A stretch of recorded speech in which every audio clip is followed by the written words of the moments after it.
Good evening, you're watching News Today at 9 p.m. I am Preeti Choudhry. Our top focus at this news bulletin at 9 p.m. is the Odisha train tragedy. The CBI has begun its probe, but the question we ask is the CBI probe warranted or political messaging? Right after that, we're going to put the spotlight on Manipur. Why is peace so elusive in Manipur? Violence has peaked once again in the state today. With that, let me take you through the headlines. CBI files FIR in the Odisha triple train tragedy under charges of negligence and conspiracy. Death toll mounts to 288. Minor complainant against wrestling body boss withdraws statement. POCSO case against Brij Bhushan. Could it be withdrawn is the question. Karnataka government issues notification for free power. Average units of last 12 months to be counted. 10% free units to be added to average of 12 months. BJP protests tariff hike. Karnataka husbandry minister triggers row, says cow slaughter not wrong. BJP stages massive protest with cows.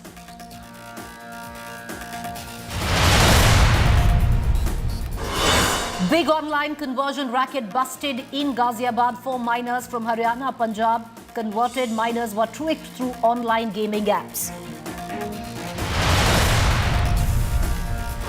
Charge sheet filed in Amruta Fadnavis extortion case. Chats between Amruta and designer Aniksha accessed. Cops probing black money angle. Amruta talks about intention to blackmail.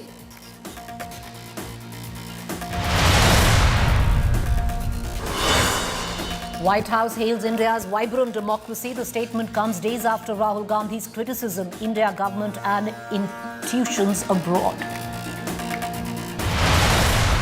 India will now take on Australia in the World Test Championship finals at the Oval on Wednesday. Australia announces their player 11 while Rohit Sharma maintains silence on India's playing 11.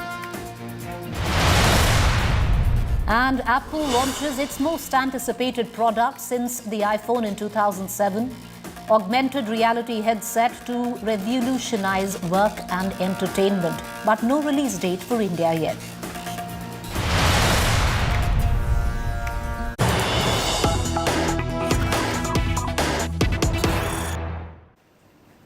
All right on top, let's get you the latest news break that is coming in right now. Contrary to media reports, viewers, we have a confirmation by sources very close to Sachin Pilot. Sachin Pilot will not float his own political party on the 11th of June. Pilot will be in Dosa on 11th June when it is his father's death anniversary. Multiple news reports are making the round that Sachin Pilot could very well use his father's death anniversary on the 11th of December as an emotional pitch or an emotional platform to launch his own political party. Sources very close to India today have confirmed to us that Sachin Pilot will not launch his own political party on the 11th of December. He would be going to Dosa. He would be observing a day in his own constituency as well to commemorate his father's memory. What we're also given to understand by our sources is that Sachin Pilot, though, is awaiting the High Command's decision on his new role. Just about less than 2 weeks ago, Sachin Pilot had met the President of the Congress, Mallikarjun Kharge, alongside Rahul Gandhi, alongside the Chief Minister of Rajasthan, Mr. Gehlot, and KC Venugopal. That meeting, when it ended, what was indicated to the press by Mr. Venugopal was that a decision would be taken on Pilot's role, but both Sachin Pilot and Rajasthan Chief Minister Mr. Gehlot will be fighting the election together. All's not quite been well. There have been many snipes that have been taken, swipes by either side, be it Gehlot on Pilot and Mr. Pilot on Mr. Gehlot as well. Having said that, there was news, a buzz given to understand that Sachin Pilot, who would be marking his father's death anniversary on the 11th of this month in Dosa, could very well use that as a platform to launch his own political party. Incorrect is what sources very close to Mr. Pilot are telling us, and I want to quickly bring in my colleague Dev Ankur Vadhavan, who's joining us live with the very latest. Contrary to certain media reports, Dev, what we have been given to understand is very clear. Sachin Pilot will not, at least on the 11th of June, form his own political outfit, contrary to what certain media organizations are reporting. Well, Preeti, we at India Today, for one, would not want to indulge in unconfirmed rumor mongering, and that is why we have not been mentioning that Sachin Pilot will be doing anything of this sort, despite the fact that there have been rumors that after 11th of April and what happened on 11th of May, that is the fast that he took out on 11th of April and the Jan Sangharsh Padyatra he took out on 11th of May, that there is a possibility that he may announce the floating of a new party on 11th of June, but nothing of that sort will be happening on the June 11th. That is what sources very close to the fact is, in all of this, it comes with a caveat. Sources close to Sachin Pilot have clearly told us that there's a caveat to all of this. No, he's not forming his own party on the 11th of June, but he is waiting for the High Command to come up with a decision on what his role in Rajasthan Congress going into election in less than 6 months will be. Well, Preeti, whatever has happened or transpired in the past has made Sachin Pilot take the entire, claim of truce between him and Gehlot with a pinch of salt. He is not very much on paper. That is what sources very close to Sachin Pilot have informed us, that he would want to, wait and watch as to how the events transpire from here on. He is not giving up on those 3 demands that he had raised. Most importantly, amongst them being a high-level committee being formed on the issues of corruption that were raised during Vasundhara Raje's tenure. Secondly, those people who were affected by paper leak cases being given financial compensation. The third one being that the RPSC body, which is at the center of several allegations of paper leak, being, dumped, and the entire body being reorganized or reconstituted. So I've spoken personally with Sachin Pilot off camera, and he maintains that he is not giving up on these 3 issues at all at this point in time. Because remember, Preeti, his core constituency, the people who have been supporting him, and you have seen those people up close and personal, those people will be very disenchanted if Sachin Pilot gives up on those 3 issues. So the plank or the strategy of Pilot at this point in time is not to take anything on face value, despite all of these talks of a truce, of a formula being, formulated on how the power sharing will be happening. But despite all of that, Sachin Pilot, my sources have told me, will be waiting and watching as to how the next sequence of events Okay, Dev, appreciate you joining us. Well, let's end it with a cliche. At least for now, Sachin Pilot will not be taking off independently. But it comes with a caveat. Not on the 11th of June, with what has been anticipated and reported in various parallel media houses as well, that Sachin Pilot would be launching his own party on the 11th. That's not going to happen. But there is a caveat, because sources very close to Sachin Pilot have told us, no, it's not happening on the 11th. But Sachin Pilot is waiting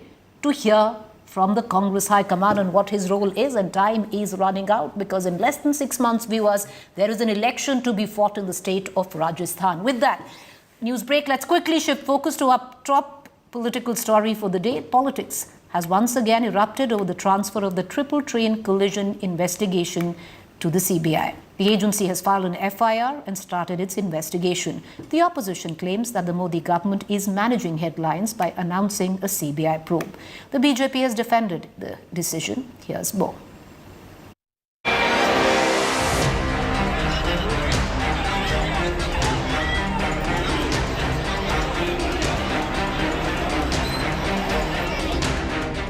Days after the tragic triple train collision in Odisha, the CBI has officially taken over the investigation. The CBI is investigating if there was any sabotage and if there was any tampering with the electronic interlocking. The initial investigation by Railways indicates signalling failure.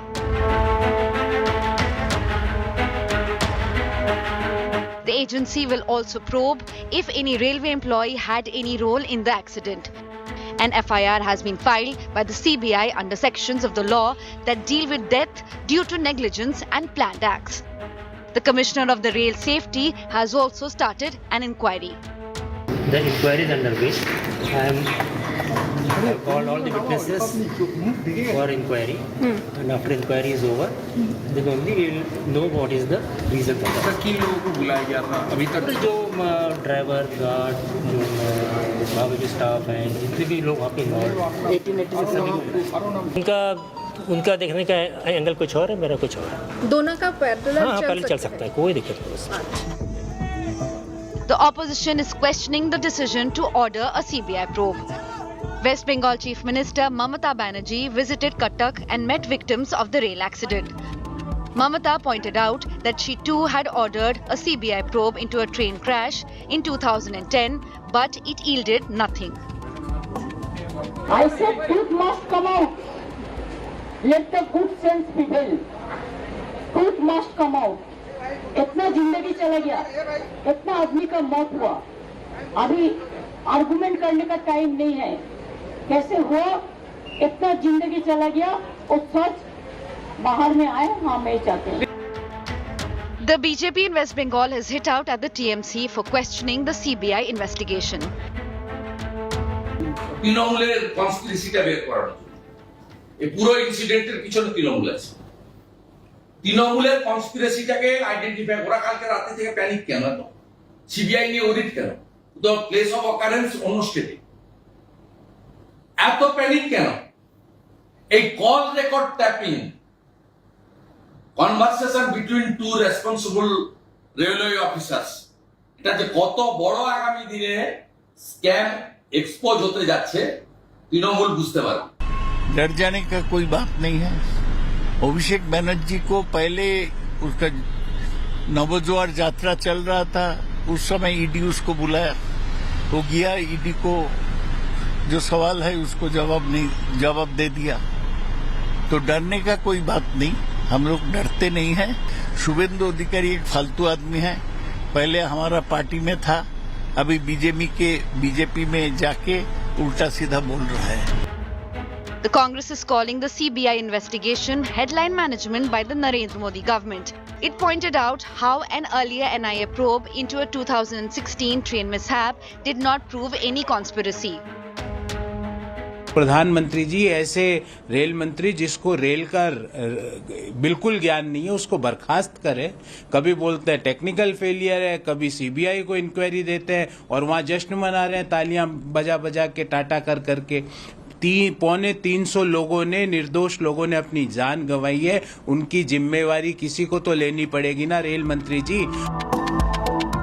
The Indian Railways is conducting a week-long security drive. It will check cabins at railway stations across the country to check if the signalling system is kept under the double lock security arrangement. With Ritik Mondal from Odisha, Bureau Report, India Today. But because this is really not the first time that a rail accident has been handed over for investigation where the CBI is concerned, or a matter of fact, even the NIA. There have been past probes in train accidents. Let's hark back. 2010, May 28th. The Janeswari Express derailment, 148 deaths. The CBI probe was ordered, no charge sheet so far, and this is 2010. Well, in the same year, July 19th, 2010, the Santhia train collision, 63 died in that collision. Once again, CBI probe was ordered. No charge sheet so far, we are in 23. On November 20th, 2016, Kanpur train accident, 151 death. The NIA was tasked to probe the accident. No charge sheet so far. In fact, in 2018 itself, the NIA shut the case, stating that nobody was at fault. Now, January 21st, 2017, Kuneru train accident. It happened in Andhra Pradesh. 41 people died. The NIA was once again given the probe. No charge sheet so far. 2016, the Ghora Sahan terror plot, Bihar. Bomb spotted and defused. The NIA probe, this time charge sheeted, filed against 9 accused. So of the various probes that have been handed over, sometimes to the CBI, sometimes to the NIA, only one of those probes has resulted in a charge sheet. I want to connect right now to our guest this evening. I have Syed Zafar Islam, BJP spokesperson, Ajoy Kumar, Congress spokesperson, Saket Gokhale, TMC spokesperson. Mr. Islam, you're being charged right now, where the opposition is concerned, of headline management, sir. And I'll give you an example, which we also read out right now. The various lists of, since 2010, where train accident probes have been handed over, sometimes to the CBI, sometimes to the NIA, save one. Till now, there has been no charge sheet. I'll give you an example. 2016, Kanpur, when a train had derailed there, 151 died. 2017, the Prime Minister conducted many rallies, sir. Rallies after rallies, where he said that there was a conspiracy to kill 151 people. The probe at that time was handed over to the NIA. 2018, the NIA closes the case, calls it inconclusive. Is your government trying to save face, sir, buy time, and trying to shrug, which is primarily your responsibility?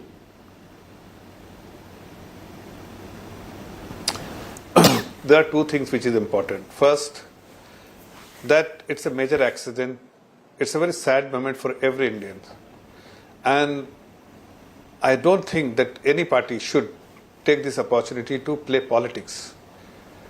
There are people who have died. There are people who have lost, family who have lost their loved ones. And some of the political parties are only interested in politics instead of standing by those families who have lost their loved ones. We do not want to maintain the headlines. That's not the issue. That's never our objective. Our objective is to serve the people, serve the nation. That is the motto of our Bharatiya Janata Party and NDA government under the leadership of the Honorable Prime Minister. And that's why the Honorable Railway Minister is camping there, working like a worker for last several days. And within 51 hours, you see that everything was put in order there only because the focus was there, and rescue and rehabilitation work was the priority of our government, and that is something which we had done on priority basis, unlike many political parties who wanted to play politics even at this juncture. Having said that, CBI inquiry has been announced by the government. It is important to understand whether there was any conspiracy, there was any negligence, or what is the reason why there was such an accident took place. It is important for everyone to know, every citizen of this great country to know that why such accident took place where so many lives have been lost. What is wrong with it? Mr. Islam, the fact is, CBI has been handed over the case to investigate. But let me just complete, Preeti. Yes, go ahead. 2 seconds. But party like Congress Party, and there are other political parties, I don't know why they're making hue and cry because of the CBI inquiry. What is bothering them? See, Mr. Zafar Islam, what is bothering the opposition? Should come out? No, Mr. Zafar Islam. They are trying to... Okay, Mr. Islam, what is bothering the opposition and possibly a lot of people also in the country? And, you're right when you say very sensitive. It's a huge, huge tragedy. And yes, it needs to be investigated. Why not by the CBI? But the other side is saying, is it all being done somewhere down the line to save face and not call out what could be the fault of the Indian Railways and an error in signalling? Are you trying to now call in the CBI to possibly mask the failures of the Indian Railways? Not at all. That is never our objective.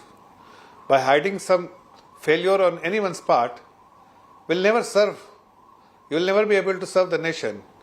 We are very clean government. We know our objective to serve the people. Our objective is to serve the people. If there is anything which has led to this accident, tragic accident, that should be known to people. And that is why inquiry has been set up. That is why CBI is doing the investigation. And only objective is to know the truth. Okay. So, two things. One, course correction, all corrective measures can be taken. And secondly, if there is a conspiracy and somebody is responsible for that, then those people will not be spared. All right. Dr. Ajay Kumar, I want to pull you... But I'm again raising this question, Preeti. Again raising this question, which you must pose to Congress Party and other political representative of other political parties, that what is bothering them? A CBI inquiry will only find the truth. Okay. Is truth bothering them? All right, okay. Along with that question, Dr. Ajay Kumar, I will also ask you one more question. Theory? Why can't 2 probes, one which is of course the Commission of Railway Safety, that probe, continue alongside the CBI probe? What's wrong with having 2 probes? We'd only, reach a conclusion there. What's the problem? Look, what is bothering us is, there can be only 2 reasons why they did the CBI.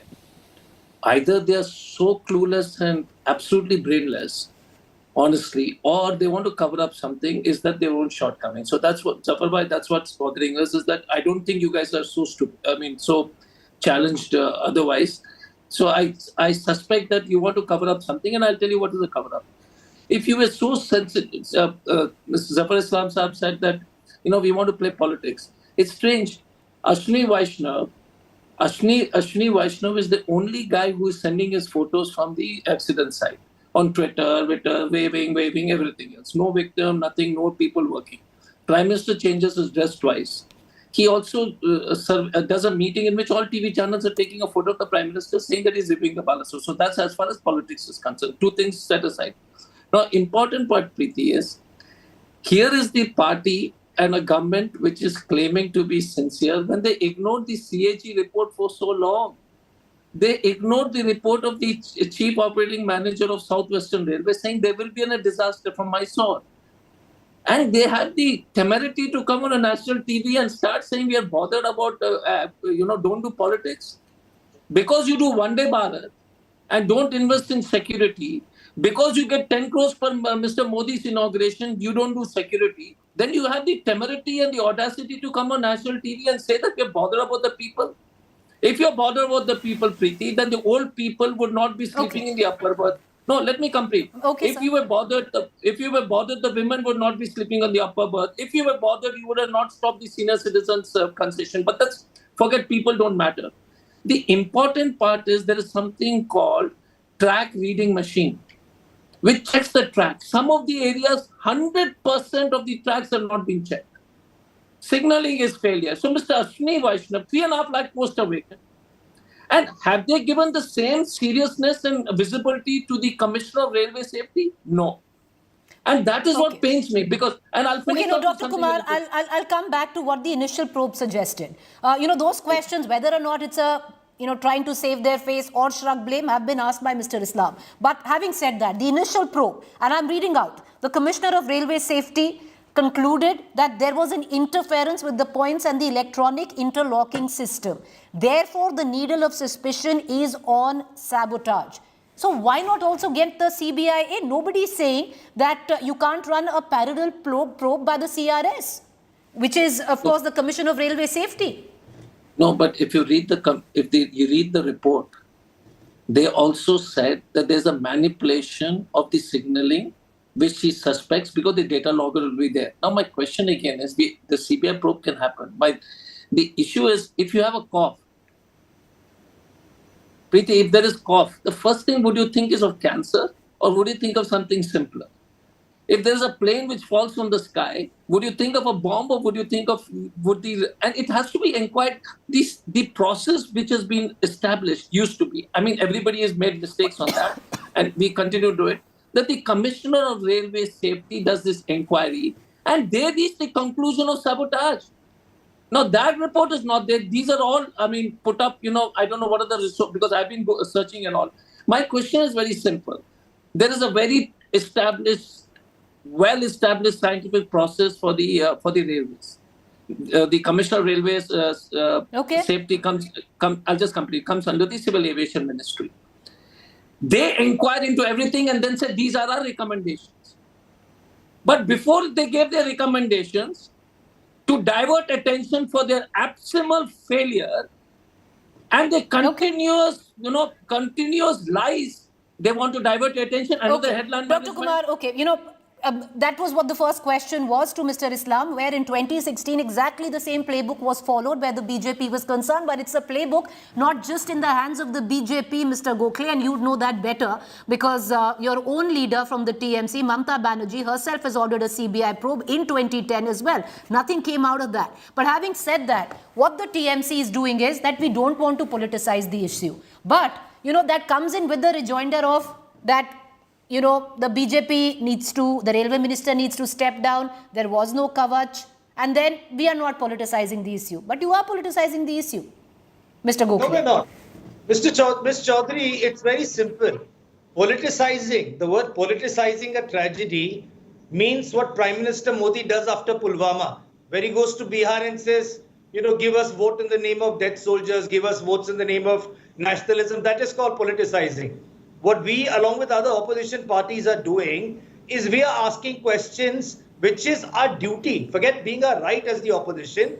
That is our duty. There are families of 288 people who have died and close to 1,000 who are injured, who are looking up to us to give them a voice and ask the questions that need to be asked. So you can't, the government cannot dismiss everything as being politicizing. We're not going and asking votes in the name of dead soldiers or dead passengers. What we are doing is we are asking questions, which is our right to do. That is the job of the opposition, which we are doing.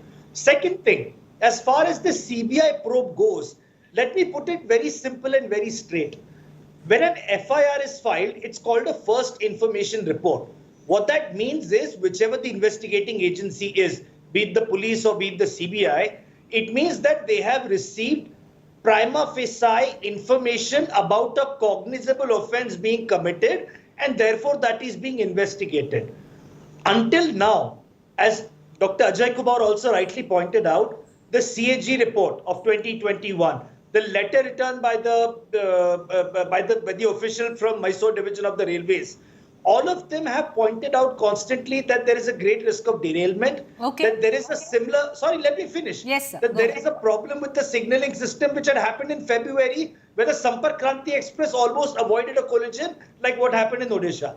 My question is, why hasn't the possibility of failure on part of railways or maintenance been ruled out before straight up alleging sabotage and giving the probe to the CBI? It is almost that the BJP hopes and wants it to be sabotage. They want this to be a conspiracy theory so that they can go out and blame, this is a foreign conspiracy and George Soros is doing this and all of that rubbish. Instead of actually going out and finding out that there is a maintenance problem, that the railways has been so focused on Vande Bharat trains and glorification of the Prime Minister that they have not been focusing on basic safety. Okay. Mr. Islam, I'm going to bring you in. And taking further of what Mr. Gokhale said, let me read out. February 3rd, 3 months before the deadly train accident, the Chief Operating Manager, South Western Railway Zone, had written about the failure of signalling system and highlighted, and I will quote, sir, so bear with me, serious flaws in the system where the route of dispatch gets alerted after a train starts on signals with connect appearances of routes in the SMS panel. This contravenes the essence and basic principles of interlocking. He also, sir, warned that if the signal maintenance system was not monitored and corrected with immediate effect, and I'll say that again, sir, with immediate effect, it could lead to serious accidents. Now, why has the Indian Railway brazenly ignored any of these warnings, sir? That's the first question that would need to be asked, and you don't need a CBI inspection for it. Well, Preeti, anything which has been said, which has been written, it is already in record. Let the investigation be over. But we definitely see that there is a premeditated plot here and somebody has conspired, and only the agency like CBI can unearth the truth. So let the investigation be over. I'm not ruling out. I'm responsible. I'm a spokesperson of a responsible party. I'm not blaming anyone, not pointing finger on anyone, but yes, we definitely suspect that there is a conspiracy here. Somebody has had a plot. But Mr. Islam, the absurdity, Mr. Islam, the absurdity of it, Mr. Islam, I'll ask you a counter. The absurdity of it is that you're choosing to go with a conspiracy angle where you have absolutely no leads on. You suspect a conspiracy angle. You suspect sabotage, sir. But you're choosing to completely ignore, and hopefully heads should roll. Hear my question out, sir. Hopefully heads should roll on the account where you have, the chief operating manager of a railway zone saying, forewarning you of serious accidents if this is not looked into. And that is not being paid heed to. So one can't say that is a theatre of the absurd. How do you... No, who says that letter has not been acknowledged and the concern has not been addressed by the Ministry of Railways? Because the same accident happened. Who is making this kind of statement that any concern which has been which has been raised and not been addressed? That's why I'm saying that it's important, before making such kind of an absurd statement, by anyone, including you, Preeti, you must wait for the investigation to get over and let the truth come out. We are not pointing fingers on anyone, but when you suspect, it needs to be thoroughly inquired, investigated, and you will get to know exactly what was the reason. Okay. And when somebody is responsible, if you find if somebody is guilty, nobody will be spared. Sir, Something I would which think, has already been stated by the Honourable Prime Minister. Mr. Islam, I would think you wouldn't call my, my journalistic question absurd, but I'll ask you another one. Now, I've quoted you what the report said on the 3rd of February. Let me quote you a CAG report, sir, which highlights that funding for the Rashtriya Rail Sanrakshan Kosh, the RRSK, has been reduced by a 79%. Sir, now this is a CAG report. I would hope you would not call this absurd. It was claimed during the budget presentation that 20,000 crores would be available annually, but this was not done. Has the government, sir, now been careless where passenger safety is concerned? Not at all. I think you must see the overall budgetary allocation for the railways and particularly for the safety of railway and railway safety purposes. The allocation which was made between 2004 to 2014 was 47,000 crore, and since 2014 till 2023, the allocation by in the budget so far was 109 crore, 109 crore has already been made the allocation for the safety purposes. So how can you say that the fund has been reduced? Particularly the CAG report should be seen not in isolation, but a full report should be seen, and you will realize that the much more allocation has been made by the Dr. Kumar wants to come in, but you bring up the budget, sir. For the safety of the passenger. But sir, you bring up the budget, and I was actually, going through some research, and hope it's not absurd, but what was the reason, sir, for merging the budget of the railways with merging, the union budget in 2017-2018? What was the reason behind that? You know what? Preeti, I think if somebody understands mathematics, economy, and the overall budgetary system, then you will realize that by having an isolated budget for railway budget, actually it was not serving the purpose. What was happening? Just do a back testing, then you will realize that every single politician, irrespective of which party they belong, since 1975, they kept announcing one locomotive after another locomotive. So the autonomy of the railways was not undermined by this move, sir? No, so not at all. On the contrary, had that been the case, is the accident responsible for because the railway budget has been merged with the general budget? Is this the reason? Come on, you have to dig everything in detail and see what since 1975 what is the benefit railway has got because of a separate budget. Mr. Islam, it is only working against the interest of the railway. So I'm no mathematician, so are not most of our viewers. So they have these questions and they will ask. But Dr. Kumar, I'll come to you, Mr. Gokhale. Give me 1 minute. Dr. Kumar wants to come in. But Dr. Kumar, the fact is, if you just look at safety, there is no denying. Of the recent years, the trains have been, if one can look at, and I have the whole data shift and we can actually show that it's relatively way safer of what it was earlier, sir. So Preeti, this is the unfortunate part of governance. It's investments which happen earlier. You see, Modi government believes that, that accidents won't happen and people will not die because we don't have to invest and people will die sometime in future because they're not going to come back or something as evil as that. The question is, if you invested on the railways earlier, 10 years back, 5 years back, and then the results are shown now. But the important part, what Mr. Zafar Islam says, and on national TV, when my respected colleague comes and says 1 lakh crore, 2 lakh crore, the whole revenue of the Indian Railways is 1.98 lakh crores. Suddenly 1 lakh crore number comes up and Government of India can't give 20,000 crore, but Zafar Islam has found 1 lakh crore is being spent. And kuch bhi bol do TV channel. I don't know whether you heard me properly. Ajay, you didn't hear me. Okay, Dr. Kumar. You didn't hear me properly, Ajay. Mr. Ajay Kumar. Dr. Kumar, he's trying to explain. Go ahead, Mr. Islam. Go ahead, sir. Go ahead, sir. Tell me, Zafar. No. I said between the period from 2004 to 2014, 47,000 odd crore for the safety and the security of the railways have been spent by UPA government. for not similar period, but a year less than the period which I was talking about UPA government. 109 lakh crore has been spent. So what is wrong with it? It's a period which I'm saying, not annually I'm talking about. So Zafar, period you this must. Yeah. Oh, sorry, I want to stand corrected because I'll be really. I can give you more statistics if you want. No, one sec. So let me complete. I'm absolutely amazed because I keep looking at these numbers and I'm not able to find it. If you spend 1 lakh crore, you can find 20,000 crore from the for the Rashtriya Rail Suraksha Kosh, but you could find 1 lakh crore, which is pretty rich. I mean, pretty what you call interesting, and you couldn't get 15,000 crores, but you gave 1 lakh crores, according to you, which is quite remarkable. But second point, which is Ashwini Vaishnav announced on that multi-camera where all TV channels were called because Prime Minister was doing a assessment of the accident, and we called every TV so that we should know that the Prime Minister is there.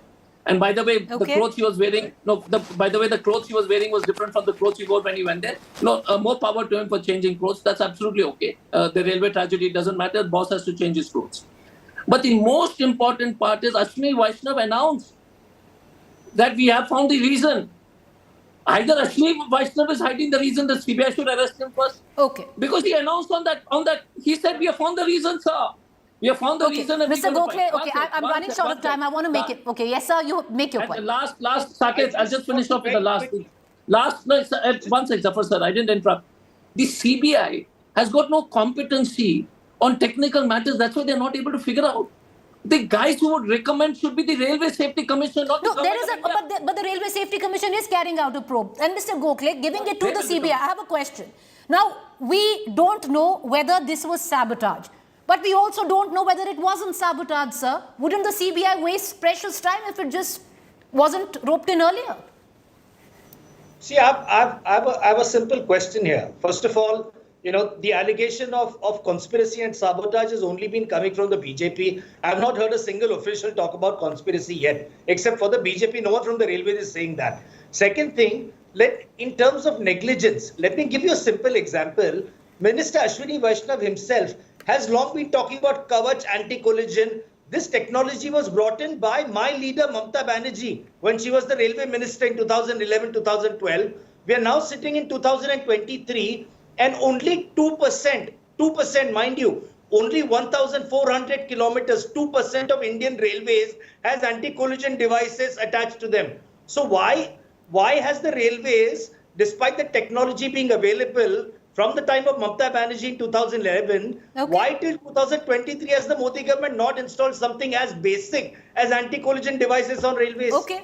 So the anti-collision devices where the railways are concerned haven't been installed is what Mr. Gokhale is saying. But something that's remained the same, Mr. Gokhale, is 2010. The CBI was roped in possibly to mask attention. Certainly nothing. Okay, but it's exactly the same thing, sir. Today, right? Nothing came out of it. So why are they not learning from it? We said today, Mamata Banerjee today said she ordered because it's a great political tool, sir. That's nothing came out of it. It's a great way of shrugging responsibility. But Mr. Islam, okay, but that's what it is. It goes across the board. It cuts both ways. Mr. Islam, quickly, sir. Then I'm going to close. Saying that we have the experience, it doesn't work out. Well, it did. It did in one case where the NIA was handed over the probe and there was a charge sheet filed. That was a bomb threat. That was a bomb threat. That was not an accident. So, but just because it could be different. No, just because sabotage hasn't been proven doesn't mean there is no sabotage. It could be. It couldn't be as well. What is the prima facie evidence? Sir, okay. Sir, there are two probes carrying on currently. Okay. Mr. Islam, 10 seconds, sir. I need to close the show.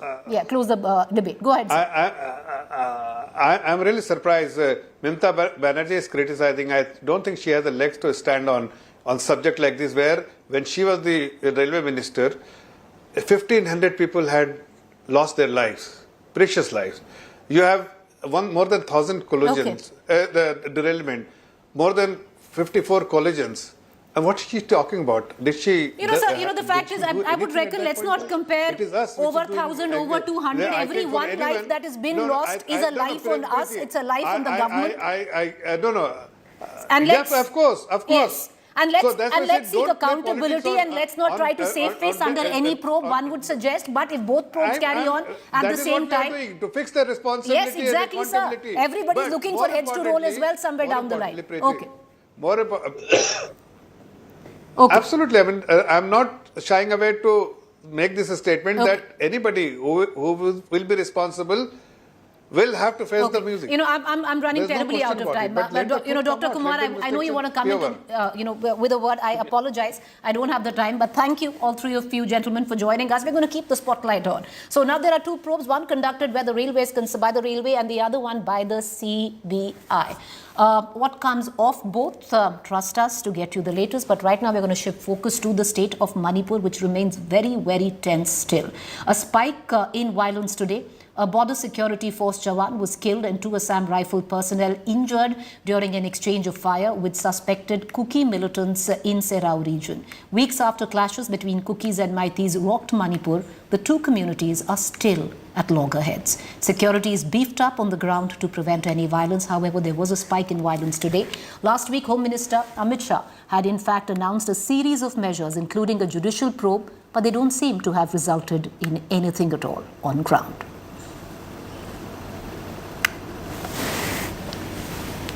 Meanwhile, Manipur has been simmering ever since violence broke out last month with the clashes between the majority Meiteis and the Kuki tribals, leading to the loss of lives and livelihood. Survivors from both communities share tales of horror. He was pulled out from home, put inside the sack, and then he was beaten, he was slaughtered, as if the one who saw them, they thought they were carrying a dog or something, but it was our uncle. My friend was shot in the thigh by a ear gun, and I've been there in the RIMS hospital for about 3 to 4 days, and I saw many people coming in from the casualty for the violence, and I see many of them legs were torn off, the skin were open up, they have been shot by the very powerful snipers and all. The Manipur violence has been going on for over a month now. It has claimed over 70 lives and more than 40,000 people have been displaced, many of whom are now looking for refuge outside their own state. We spoke to internally displaced Meiteis and the Kukis. This is the pastor quarter which is connected with the church, which is just next by our house, which was burning on that 3rd of May when it all started. 21-year-old Ramte and 29-year-old Hoiching are one amongst many whose life has come to a halt.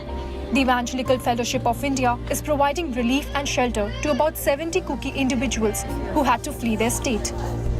Nothing is left inside the house also there. Even the kumut they're carrying out. Who is looting the stuff? The Meiteis, of course, they are staying here in the hilly areas. Our neighbors, whom we thought would be hiding us, whom we thought would be helping us, happens to be the one pointing out our houses. With their houses burned down, looted or destroyed, fleeing wasn't easy either. They were shifted to CRPF relief camps where matters were worse. After getting into the camp, this is how we get our food because there was no plan. The story isn't much different on the other side. Bikranjeet from Meitei community fled his home after witnessing violence and is seeking job security here. All this is happening because of Kuki militants. They are not human. They are beasts. They are beasts. This is a song of fears and cold receiving from friends and family around the Manipur. These are the visuals from 3rd of May when ethnic violence broke out after a tribal solidarity march was organized in the hill districts. I don't know whether they're Arambai or Meitei Lipuns, but they were coming in thousands. We can hear the sounds from afar, and then they've been coming, and then they were reaching near our house. They started burning the churches there, and then, like it or not, we have to run for our lives.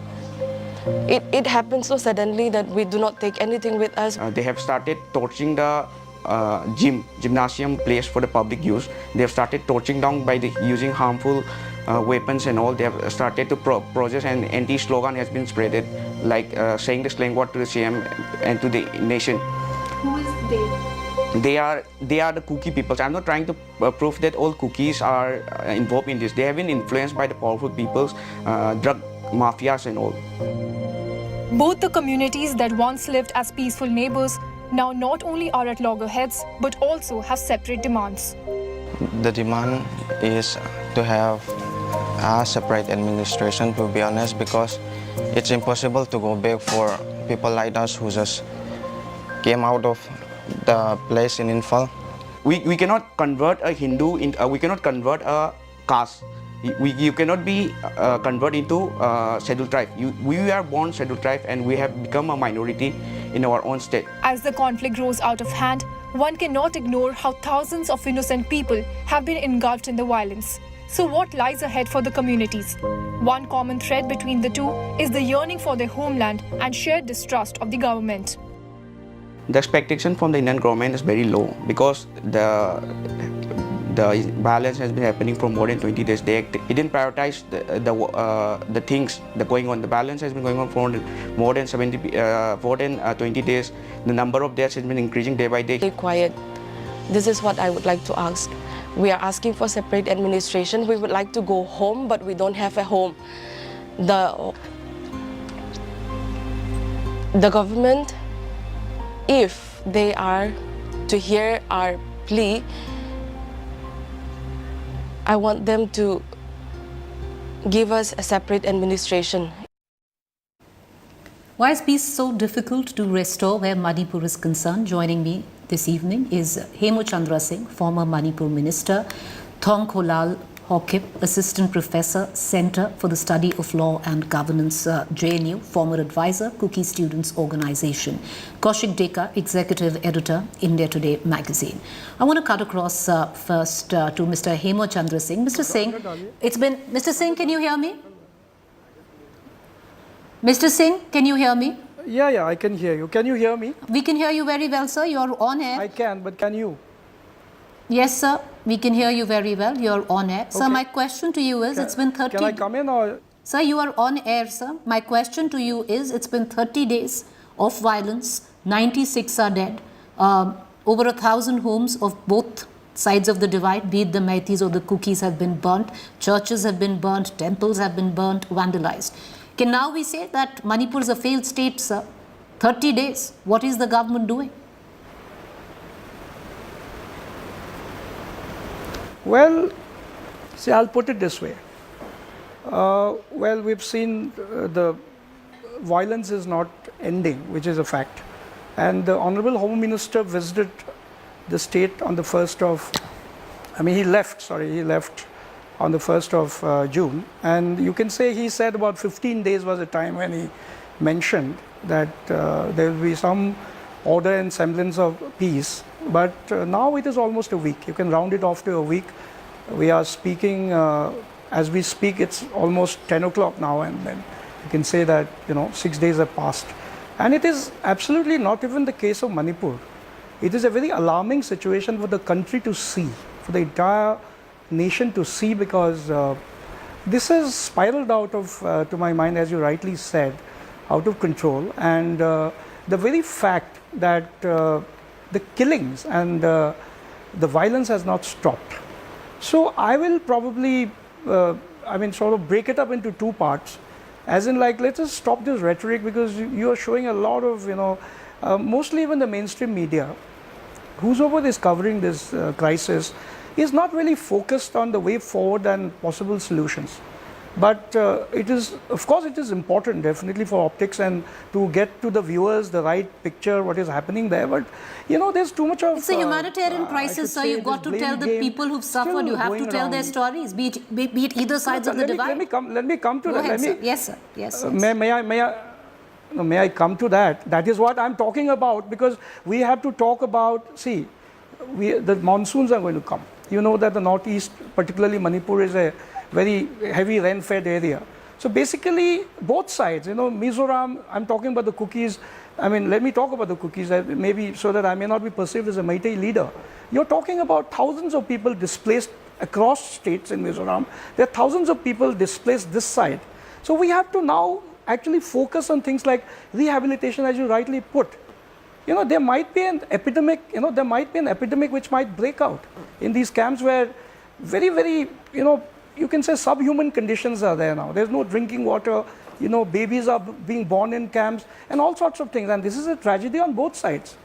This is not a question where, this is a Cookie camp and this is a Meitei camp. No, nothing like that. So the government has to focus on these things. And I certainly feel that there's enough room which is left to be done. There's enough ground to be covered.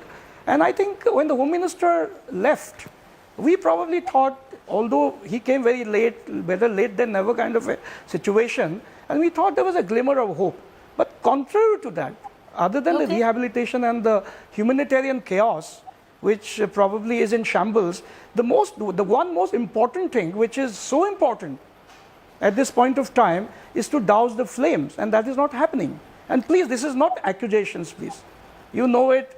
You probably have more coverage than us because we don't have internet access. There is absolutely, there is very little information trickling into us, and probably it is through your channels and other news sources that we are getting the real news. But the fact remains that heavily armed, battle-fatigued, sophisticated Kalashnikov holding cookie militants are swooping down on villages non-stop, and as if to prove their point and to be very belligerent. But Mr. Singh, let me complete Mr. this. Singh, no, I'll tell you what. No, I will allow you to complete. But it cuts both ways. We have enough accounts from the either side as well. So if you're going to call the cookie militants, there's enough coming in from that side as well.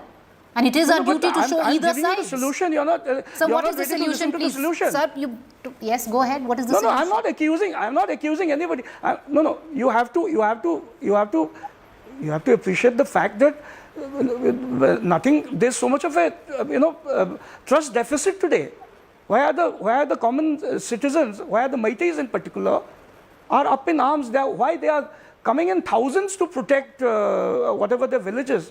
This has to be brought in control. And then you tell me what is the solution. Some semblance of order has to be fixed up. I just want to bring in Mr. Haukip. I just want to bring in Mr. Haukip, former advisor, Cookie Students Organization. Mr. Haukip, the cookies today at least, as a gesture of goodwill, did dismantle a lot of the roadblocks there. I want to ask you, are the cookies now looking in for a resolution?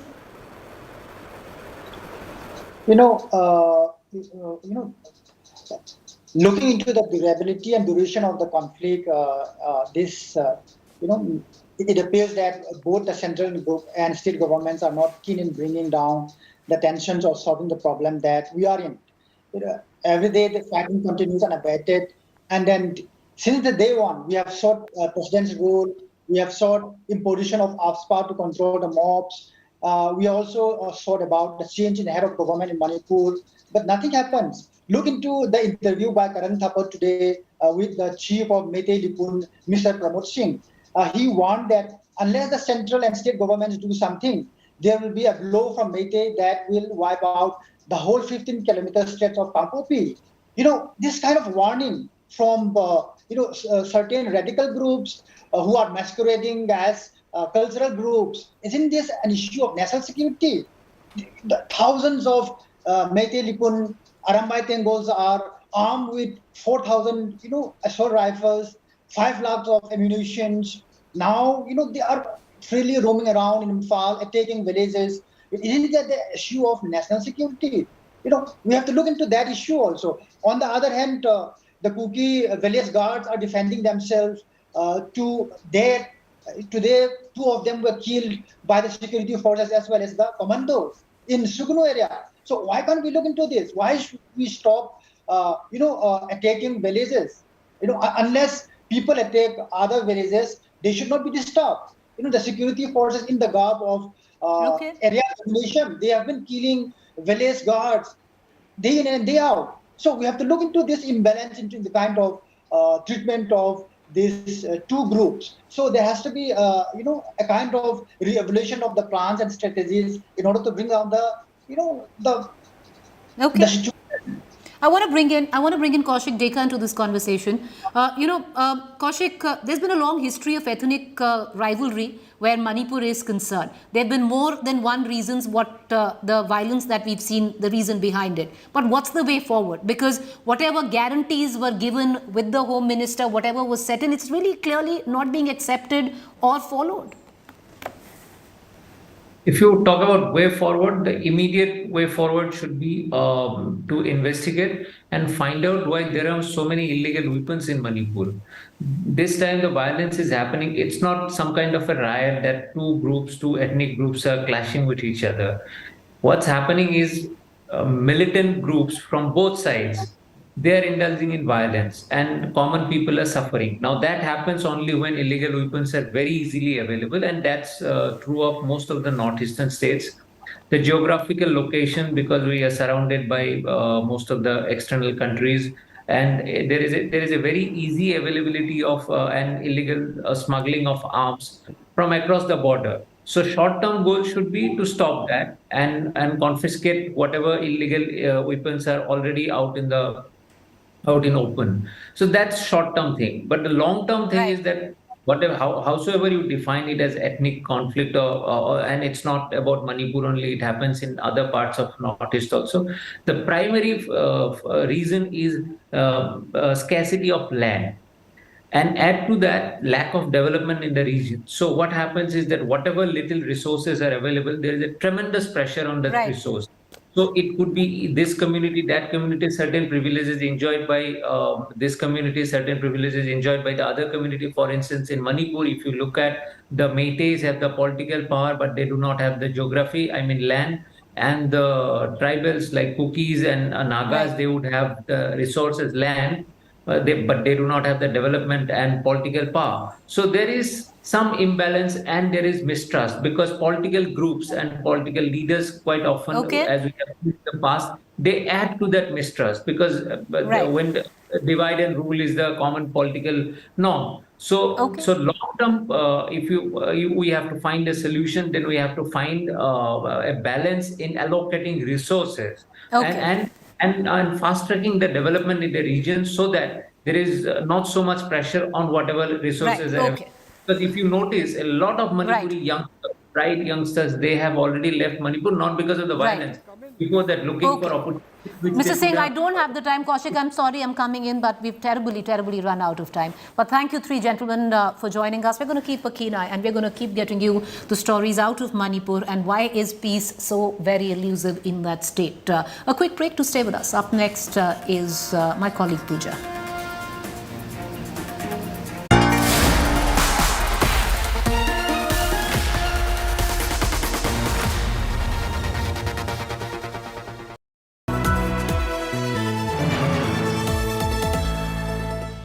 Where the software engineer meets the smart market analyst, meets the gifted content writer to create the big dream.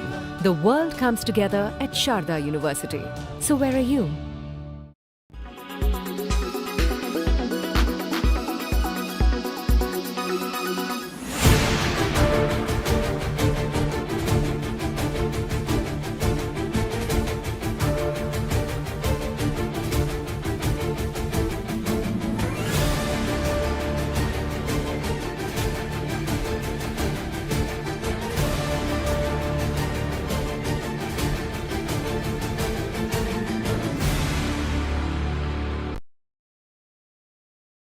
Weather forecast now. Delhi, maximum 41 and minimum 25 degrees. Mumbai, maximum 34 and minimum 28 degrees. Kolkata, maximum 42 and minimum 29 degrees. Bangalore, maximum 29 and minimum 25 degrees. Chennai, maximum 39 and minimum 28 degrees. Hyderabad, maximum 40 and minimum 28 degrees.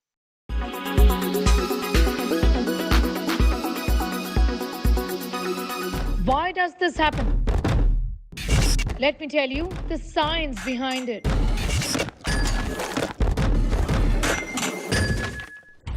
For more informative videos like this, keep watching India Today Newsmo. Make your media plan smarter with India Today Live TV on your connected devices. Amplify your brand with 100 million smart internet viewers. To advertise, mail us at sales@aajtak.com.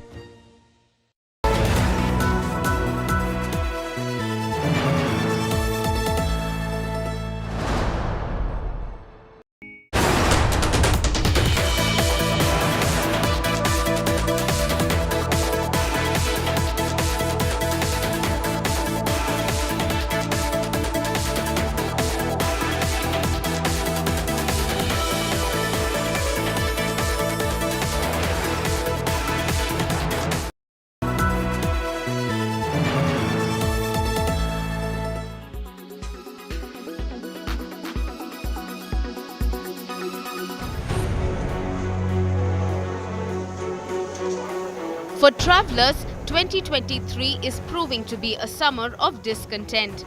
Travelling was never as expensive, making it unaffordable for many to consider a vacation or social travel. And even if you can afford the ridiculously high-priced tickets, there are simply none available on many routes. Such is the rush this summer that most flights are full, and with demand far outpacing supply, airfares have the perfect tailwind in market forces. A quick check of 24-hour fares on metro routes for morning departures from Delhi showed Mumbai priced at more than 21,000 rupees. Tickets to Bengaluru were for 20,000 rupees, while for Kolkata, the airfare started at 18,000 rupees.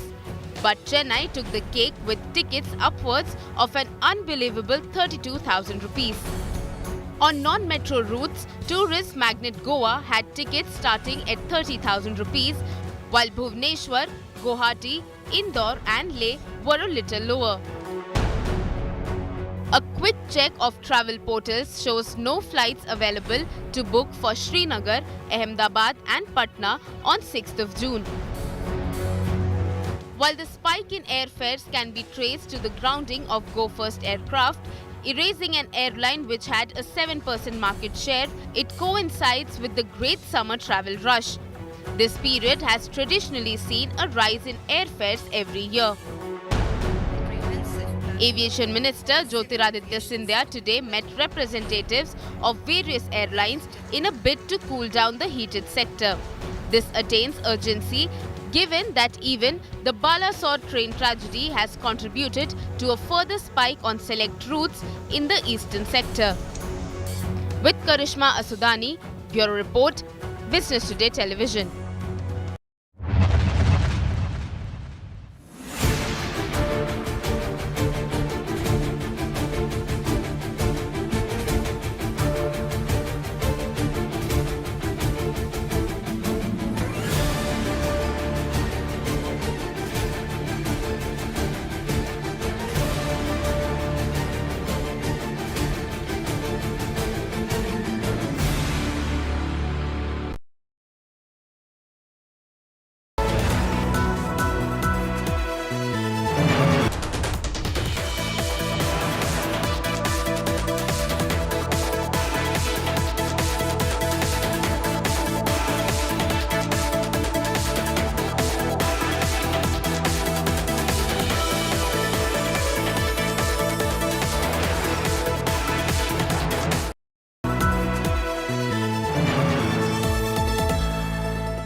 Funding winter is taking a heavy toll on Indian startups. Sakshi?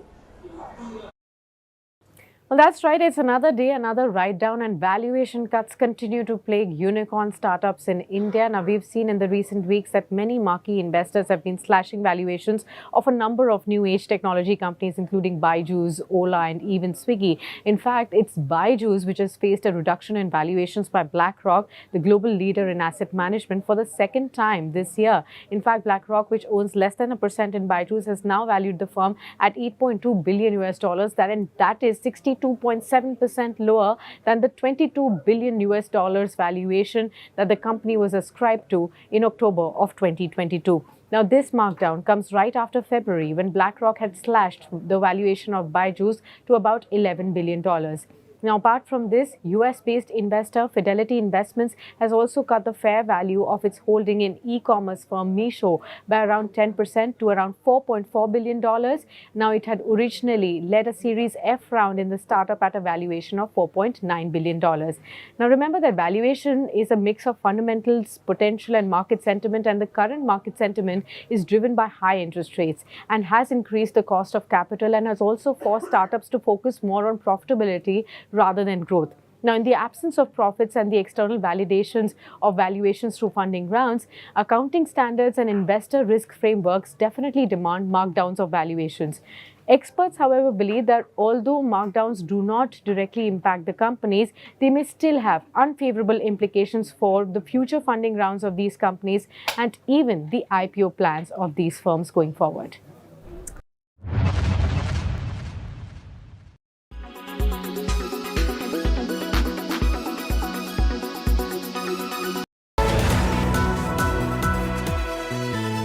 co-powered by Bajaj Allianz Life Diabetic Term Plan, Tata Motors, new forever, Nippon India Mutual Fund, wealth sets you free.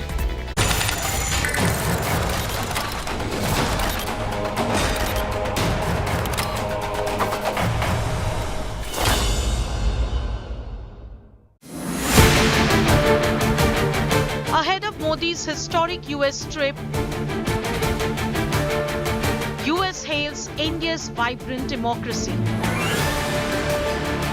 Raga's foreign attacks snubbed. World awaits big Biden-Modi meet. Diplomacy, diaspora and dosti. Top focus on India first. Congress leader Rahul Gandhi was on a relentless criticism spree. And then came United States of America's massive praise for India's democracy, terming our country's democracy as vibrant. White House official spoke at length about how India is a key partner for the United States. And this is just ahead of Prime Minister Modi's visit. Take a look at this special report first. India is a vibrant democracy. Anybody that happens to go to New Delhi can see that for themselves. High praise for Indian democracy. A White House official on Monday rejected criticism around the health of democracy in India, calling it vibrant. White House official John Kirby also elaborated how India is a crucial ally for the United States. India is a strong partner on very, very many levels with the United States. You saw that in Shangri-La, Secretary Austin announced some additional defense cooperation now that we're going to pursue with India. Of course, there's an awful lot of economic trade between our two countries. India is a member of the Pacific Quad and a key friend and partner with respect to Indo-Pacific security. I could go on and on and on. The American assertion comes at a time when Rahul Gandhi is in the US.